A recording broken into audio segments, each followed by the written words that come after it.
আসসালামু আলাইকুম। সুপ্রিয় দর্শক মণ্ডলী, ভারতের সন্ত্রাসী কার্যক্রমের একটি অংশ হচ্ছে তারা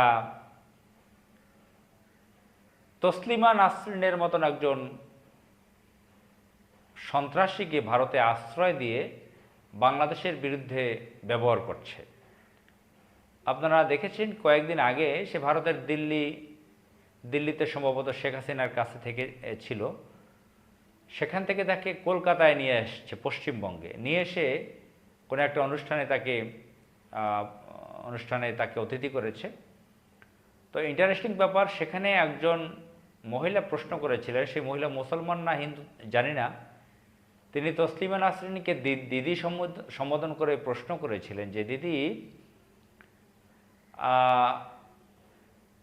যেহেতু এসব প্রশ্ন করার কারণ আছে যে সে নারী অধিকার নিয়ে কথা বলে, মানবাধিকার নিয়ে কথা বলে, মানবাধিকার কর্মী হিসেবে পরিচয় দেয় তসলিমা নাসরিন। লেখিকার বাইরেও এই সমস্ত পরিচয় তার আছে, আরও বিভিন্ন পরিচয় তাকে দেওয়া হয়। সেটা হচ্ছে প্রশ্নটা হচ্ছে ভারতে বাংলা ভাষায় কথা বলার কারণে খোদ ভারতীয়দেরকে ভারত থেকে বের করে দিচ্ছে বিজেপি সরকার, বাংলাদেশে বের করে দিচ্ছে, পুশ ইন করে দিচ্ছে। তো এই বিষয়ে কোট আনকোট একটা প্রশ্ন করেছিল, তখন তসলিমা নাসরিন তার মুখ বন্ধ করেছিল, কোনো জবাবই দেয়নি। যে তসলিমা নাসরিন সবসময় সমালোচনা করে মুসলমানদের, বাংলাদেশি ইসলামিস্টদেরকে, বাংলাদেশি নারীদেরকে, নারীর অধিকার নিয়ে কথা বলে, সেই তসলিমা নাসরিন এ ব্যাপারে কোনো কথাই বলেননি। তসলিমা নাসরিনের বয়স 60-র উপরে হবে, 60-এর উপরে, একজন বৃদ্ধা মহিলা এখন।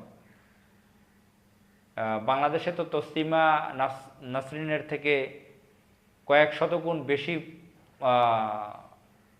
ইসলাম বিদ্বেষী নারী পুরুষ আছে, কিন্তু তসলিমা নাসরিন নামকরা হয়ে গেছে।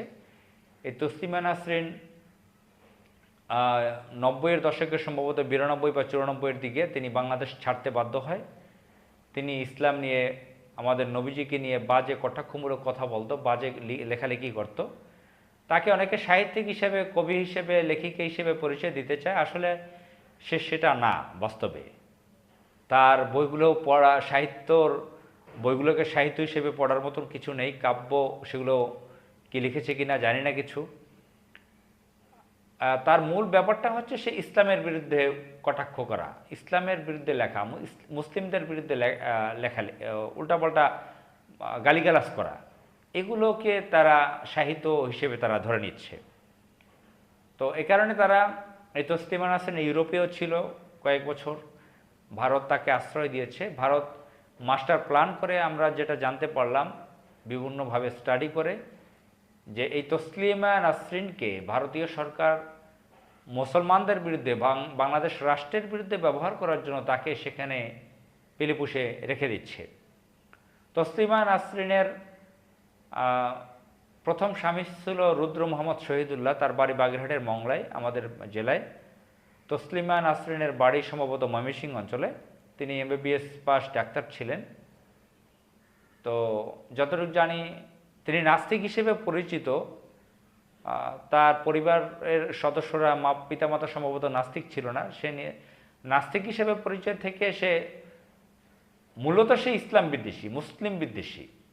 আসলে এটাকে নাস্তিক বলা যায় না, সে কিন্তু আসলে পিওর নাস্তিক না। বাংলাদেশে বা বিশ্বের বিভিন্ন জায়গায় এই ধরনের বহু নাস্তিক আছে যারা মূলত ইসলাম বিদ্বেষী, তাদেরকে নাস্তিক বলা হয়। তারা কিন্তু অন্যান্য ধর্ম নিয়ে বিদ্বেষ ছড়ায় না। হিন্দুত্ববাদ নিয়ে,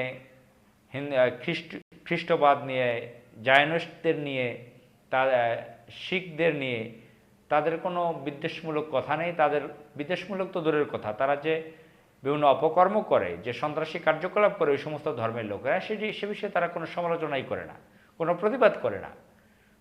শুধু ইসলামিস্টদেরকে বেপরোয়াভাবে সমালোচনা করে, গালিগালাজ করে, এদেরকে নাস্তিক বলা হয়। আসলে সে নাস্তিক না, ইসলাম বিদ্বেষী। ভারতের হিন্দুত্ববাদ নিয়ে তো তার কোনো প্রশ্ন নাই এই তসলিমা নাসরিনের। তো ভারত সরকার এই তসলিমা নাসরিনকে পেলে পুষে রাখতেছে, বাংলাদেশ মুসলিম দেশের বিরুদ্ধে, বাংলাদেশ মুসলিম রাষ্ট্রের বিরুদ্ধে ব্যবহার করার জন্য তাকে পেলে পুষে রাখতেছে। তো তার বাড়ি, বললাম যে প্রথম স্বামী রুদ্র মোহাম্মদ শহীদুল্লাহ, দ্বিতীয় স্বামী ছিল আম, সে আওয়ামী লীগের একজন চাটুকার ছিল, নাইমুর রহমান খান, নাইমুল ইসলাম খান, কুমিল্লা বাড়ি। তিনি বিভিন্ন পত্রপত্রিকার এডিটর ছিল, সাংবাদিক ছিল, ঢাকা ইউনিভার্সিটিতে জার্নালিজম অনার্স মাস্টার্স করেছে। শেখ হাসিনার কী বলে এটাকে, প্রেস সচিব ছিল, প্রেস সেক্রেটারি ছিল। শেখ হাসিনা পালাবার কিছুদিন আগে নিয়োগপ্রাপ্ত হয়েছিল। সেই নামিরুল ইসলাম খান ছিল সেই তসলিমা নাসরিনের দ্বিতীয় স্বামী। তারপর আরেক জায়গায় বিয়ে হয়েছিল। এরপর তার যে অবৈধ যৌন কেলেঙ্কারির ঘটনা সবাই জানে, বিভিন্ন ধরনের। সে যেহেতু অবাধ মেলামেশায় বিশ্বাসী, সে ভারতে চলে যায়, ইউরোপে চলে যায়। সেখানে থেকে ইসলামের বিরুদ্ধে অপপ্রচার চালায়, ইসলামের বিরুদ্ধে প্রোপাগান্ডা চালায়, এখনও চালাচ্ছে। ভারত সরকার তাকে আশ্রয় দিয়েছে এসব কারণে। সুতরাং এসব করে